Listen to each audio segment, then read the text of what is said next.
Hello, this is Marcus Buer from Luzera Studio. In this video, we're going to set up the Luzera Benchmark Tool and run a benchmark on an example map.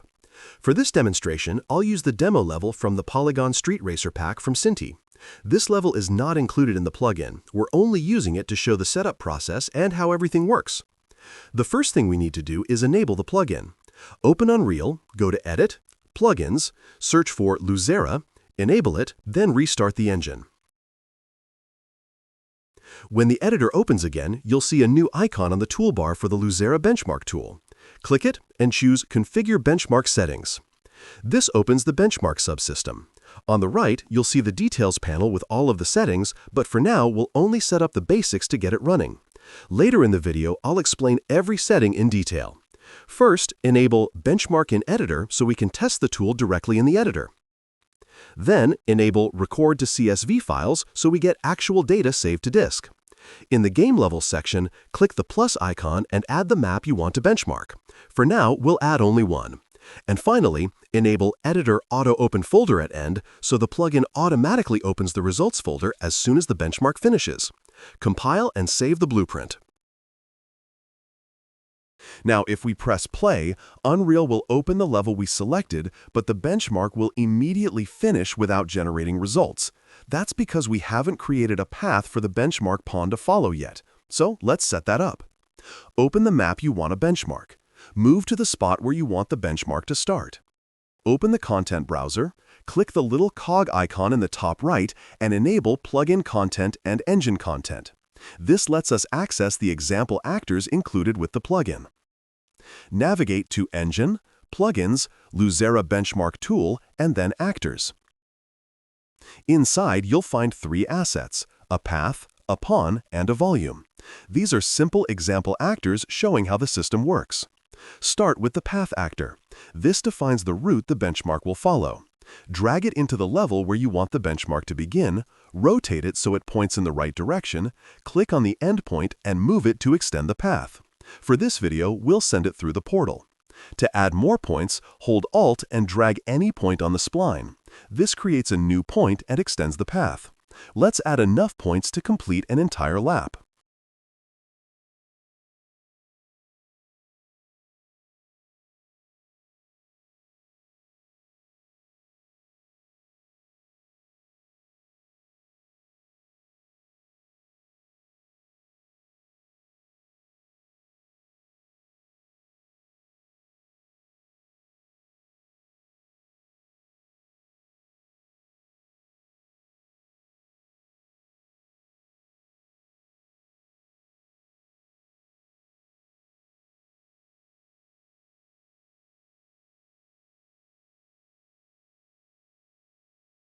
Now press play.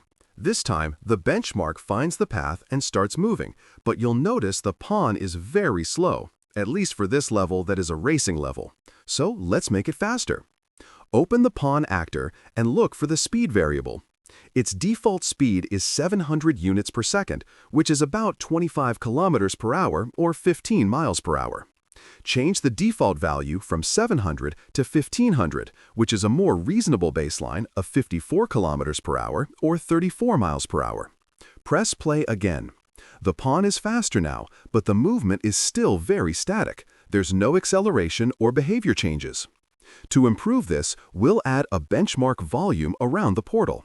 Find the volume actor on the content drawer, drag the volume into place, then in the Details panel, click Snap to Spline so it lines up with the path. Now we'll configure what this volume does. First, enable the custom event.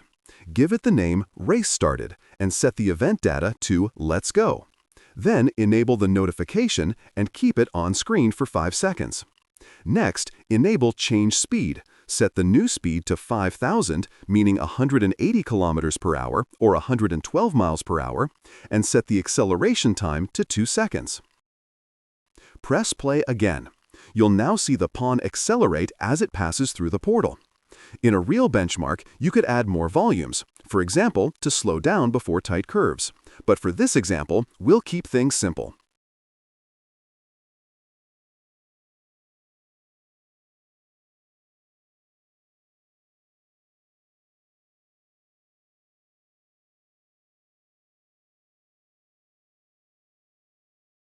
When the pawn finishes the spline, the plugin opens the output folder automatically like we configured.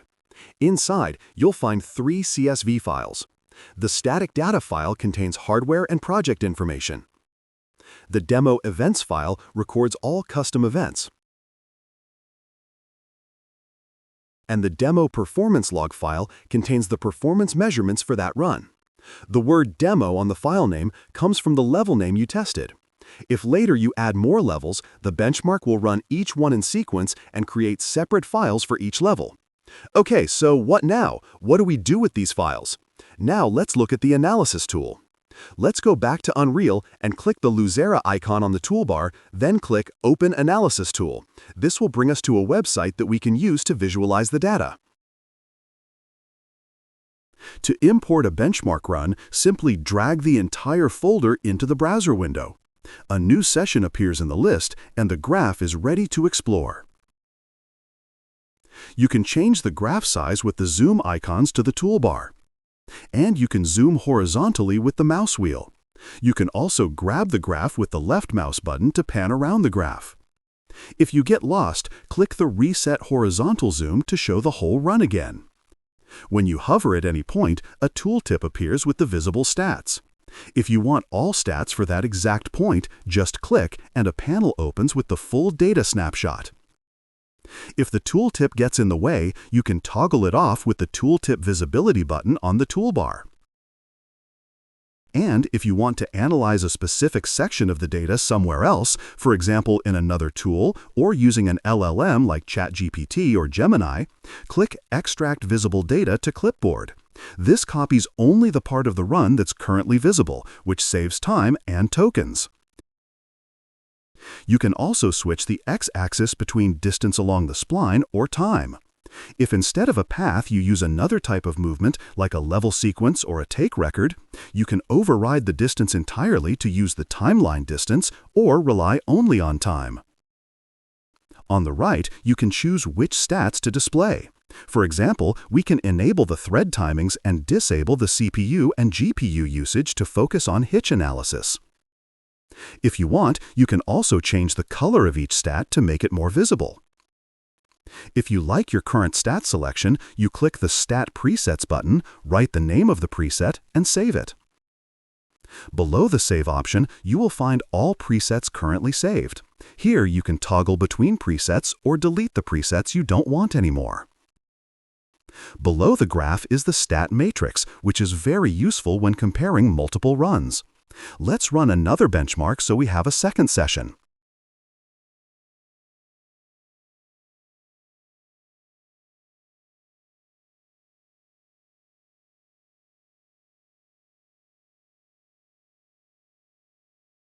Drag the new folder into the website.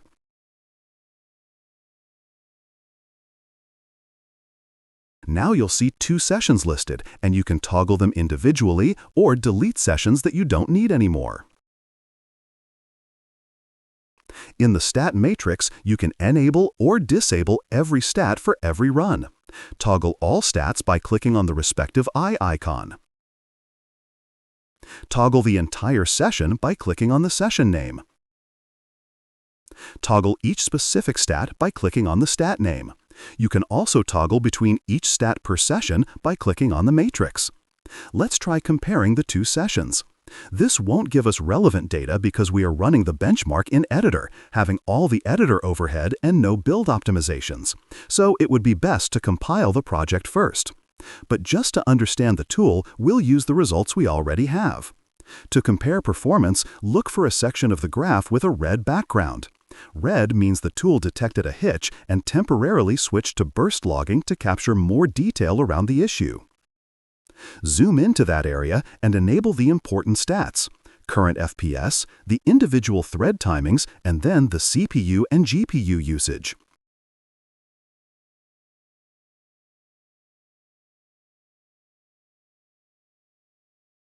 By comparing the values just before the hitch and on the hitch frame, you can see exactly which thread spiked and caused the slowdown.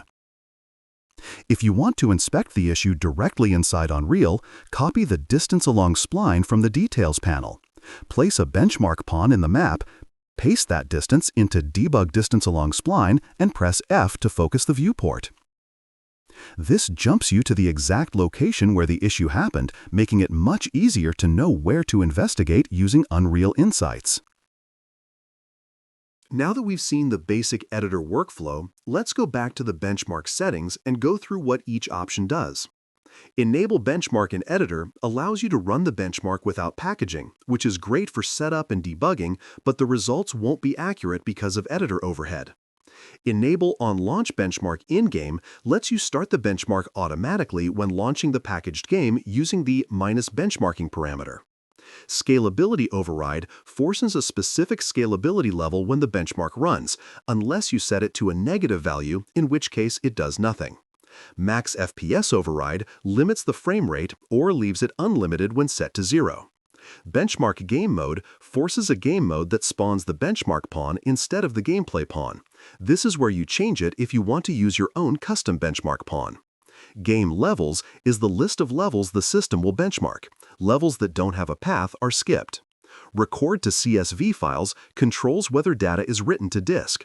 This can be disabled in situations where you don't want logging, such as when the benchmark is running behind a settings menu. Log Stat Selection lets you choose which stats are collected. Use Consistent Benchmark Cost gathers all stats even if some aren't being recorded, so the overall stat collection cost stays consistent between runs. Then we have the logger config. Normal log interval is the usual logging frequency. Burst log interval is how often the tool logs when it detects a hitch. Burst mode cooldown is how long it stays in burst mode after a hitch is detected. And the relative spike threshold controls how sensitive hitch detection is. Smaller values detect hitches more easily.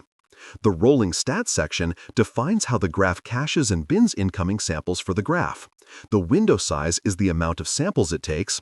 The maximum allowed frame time sets it to ignore hitches that are blocking the render, and the bin width is used for percentile calculations. At the bottom, you'll find the log output settings, which define where the files are saved. And finally, there are two options to automatically open the results folder at the end of a run. Now let's take a look at the event graph of the subsystem. Here we have two key execution paths. The first one is Event on Parse command line, which runs as soon as the game launches. This is where all command line options are processed.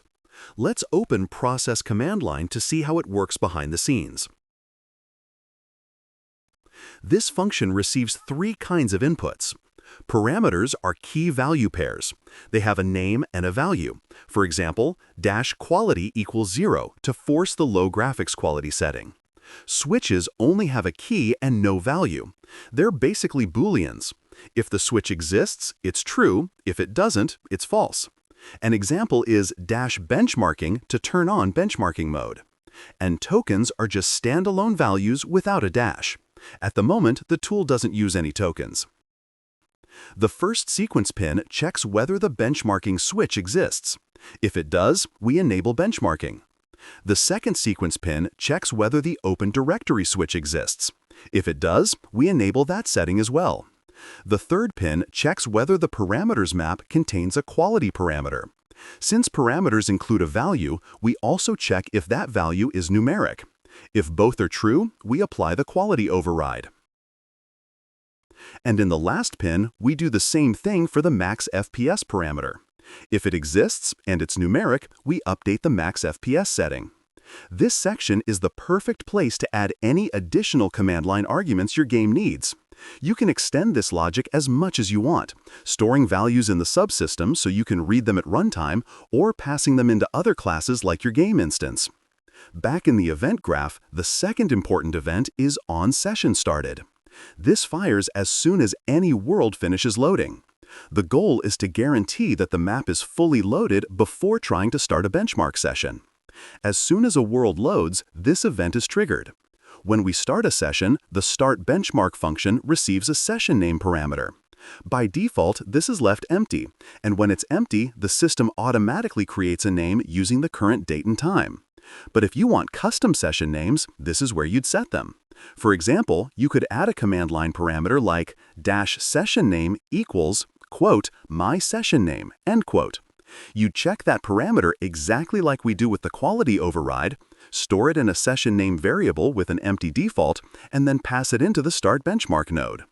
If the user didn't set a session name, the variable stays blank and it falls back to the date and time format. If they did set it, the benchmark uses that name instead. Now that we've covered the subsystem, let's look at the benchmark pawn. Open its blueprint so we can inspect it. In the construction script, we have the logic that lets us move the pawn along the spline inside the editor. This is what makes it possible to jump directly to the location where a hitch happened, using the distance value from the analysis tool. Now in the event graph, on Begin Play, a sequence of steps happens when the pawn is spawned into the level. First, the pawn gets a reference to the benchmark system and applies any launch parameter overrides, in our case the quality and max FPS settings. Then it waits a short moment to make sure it's properly possessed and that the spline is loaded. It checks again to confirm it really is possessed, which avoids issues with leftover actors in the level, and then it searches for the path actor. If it finds one, it stores a reference and snaps itself to the start of the spline. If it doesn't find a path, that means the map isn't valid for benchmarking, and the system skips straight to the next level, or if it is the last level on the queue, it ends the benchmark. After that, the pawn adds a widget to the viewport containing live benchmarking information so you can see what's happening in real time. Finally, after waiting a few more seconds to let the level stabilize and to let the FPS graph populate, it starts the actual movement by calling Move Pawn. Inside the Move Pawn event, we set up the spline length, which the logger uses to calculate the pawn's progress. We reset the pawn's position, apply the starting speed, and then start a timeline that moves the pawn along the entire path. When it reaches the end of the spline, the pawn checks whether it should loop. If looping is enabled, for example when running continuously behind a settings menu, it simply calls Move Pawn again. Otherwise, it stops logging for that level and loads the next one. Now, still inside the pawn blueprint, there's a graph called Area Triggerable Events. This graph organizes all the actions that can be triggered when the pawn enters a benchmark volume. Here, we define how the pawn logs a custom event, how it changes its speed and updates its play rate, how the camera rotation is adjusted, and how axis locking can be toggled. Next, let's open the benchmark volume. This blueprint is very simple. It has a single overlap event. This fires whenever another actor enters the volume. When triggered, it checks whether it's allowed to run more than once, and if the conditions are met, it calls the corresponding events on the pawn. These are the same events we just saw in the pawn's Area Triggerable Events graph. Because the interface exists only between the volume and the benchmark pawn, any other actor that enters the volume won't receive these effects. They simply don't implement the required interface or events. Now, let's see how we implement this so it actually works in-game. I'm going to add it as a button in the main menu, but of course you can trigger it any way you like for example on the background of the settings menu, so the user can visualize how the settings change affects the scene and its performance. First, create a new empty level and save it as Main Menu Level. Then open its level blueprint, create the widget called WBP Main Menu Example, and add it to the viewport. Now, when we press play, the level loads, the menu appears, and if we click the regular play button, it simply loads the game normally using whatever game mode you configured for that level. Let's open the WBP main menu example and take a look at what's happening inside. On the graph, if you check the Play Buttons event, you'll see that it gets the first level from the array of game levels exposed from the subsystem blueprint, and loads it. If you don't want that behavior and prefer to load a specific level instead, you can just disconnect the array and select the level you want directly on the Load Level node. Now, on the Benchmark button, we do something different. When it's clicked, it gets a reference to our benchmark subsystem, tells it that a benchmark run should happen, and then starts the benchmark session. That automatically loads the first map in the benchmark list and gets everything going. To make sure this whole flow always starts from the main menu, we need to set up the project so the game boots into this level. Just open Edit, Project Settings, go to Maps and Modes, and set both the editor startup map and the game default map to main menu level. With that done, the game always begins at the menu. All right, time to package the project so we can see how the benchmark behaves in a real build. Go to Platforms, Windows, switch to Shipping, and hit Package Project. Inside your project folder, create a folder named Builds, select it, and let Unreal do its thing. The first build always takes a bit, but after this, Unreal only rebuilds what changed, so it speeds up a lot. Once it's done, open the Builds folder, go into Windows, and launch the game. Now, this is where something interesting might happen. If we tried to play or benchmark from the menu, sometimes nothing happens. The buttons do nothing. And the reason is a funny little Unreal bug you might run into it depending on the engine version. Sometimes the primary asset settings have all the correct settings, but for some reason Unreal doesn't actually apply the settings, so the subsystem is ignored and isn't included into the packaged build. So let's fix that. Go back to the editor, open Project Settings, go to the Asset Manager, and find your benchmark subsystem under Primary Asset Types to scan. It's already listed correctly, but to force Unreal to actually commit the change, we need to switch the base class to anything else temporarily, then change it back to BP Benchmark Subsystem. Now package the game again, and this time it will be quick because only a setting changed. Once the build succeeds, launch the game again. Now it works. Clicking play loads the map normally, and clicking benchmark actually runs a benchmark session. Perfect. Now let's go one step further and automate the benchmark entirely. This is useful for integrating into CI/CD pipelines, automated QC testing, or even just for having a desktop shortcut that launches a benchmark without touching the menu. To do that, we'll use command line parameters. Inside the Builds folder, right-click the executable, drag it a bit, and choose Create Shortcuts here.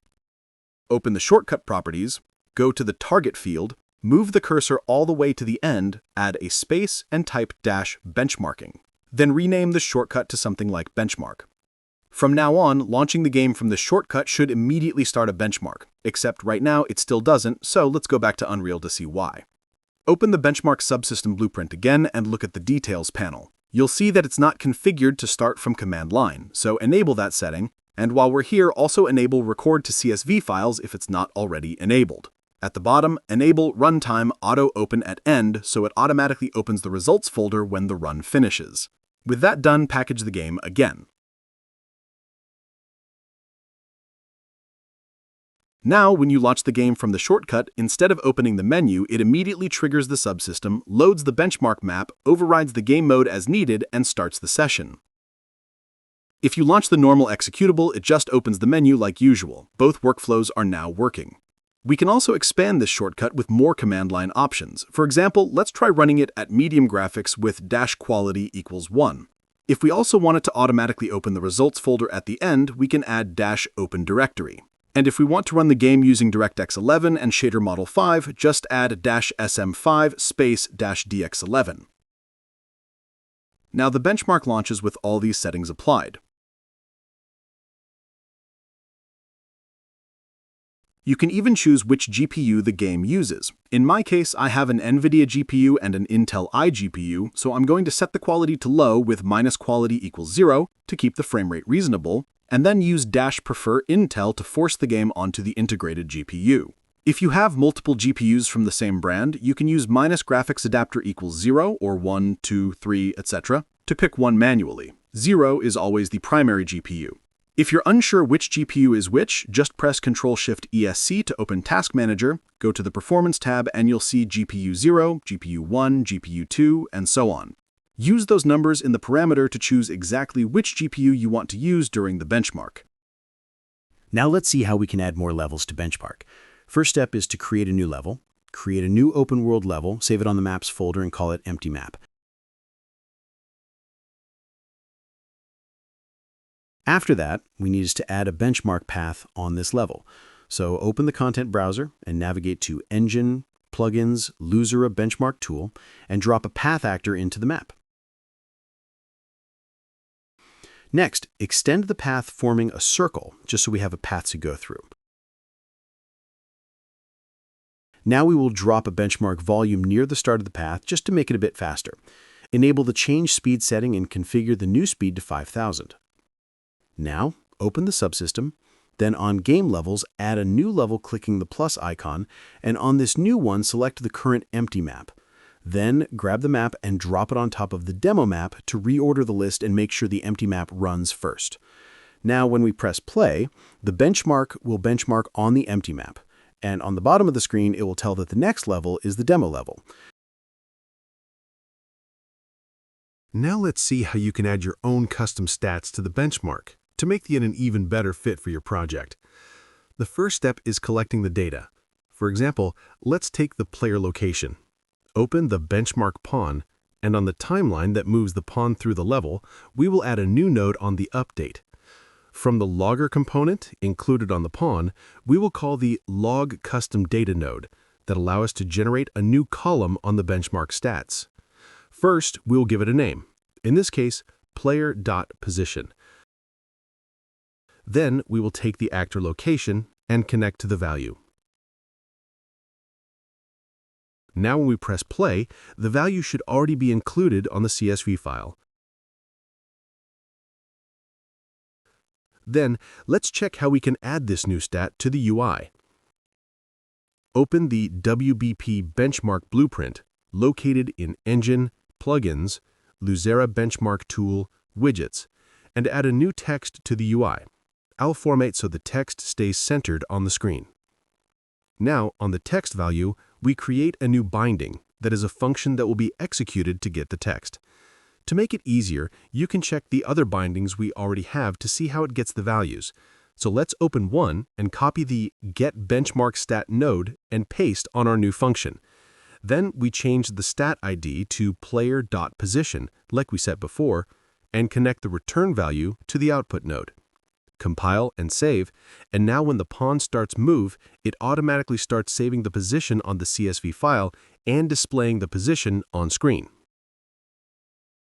All right, so that wraps up the full walkthrough of the benchmark system. By now you've seen how the subsystem works under the hood, how to configure the pawn, how to set up benchmark volumes, how to plug everything into a main menu, how to package the project, how to control the whole thing through command line parameters for automated testing or just for convenience, and finally, how to extend the stat collection so you can have your own stats. The idea behind the system is that once you set it up, you don't have to touch it again. You just drop your maps into the array, configure the paths, hit benchmark, and let it do the work. It's simple to extend, easy to automate, and it gives you consistent, repeatable results every time, which is exactly what you need when you're tracking performance changes during development. If you follow the same approach in your own projects, you should be able to benchmark any part of your game quickly, spot regressions early, and make better decisions about optimization. And of course, feel free to adapt the system however you want. Add more parameters, customize the session naming, create different benchmark routes, whatever makes sense for your workflow. The whole point is to give you a solid foundation that you can build on. So that's it. Thanks for watching. I hope this helped you understand not just how to implement a benchmark system in Unreal, but also why each piece works the way it does. And hopefully now you can use it to make your own development process a lot smoother.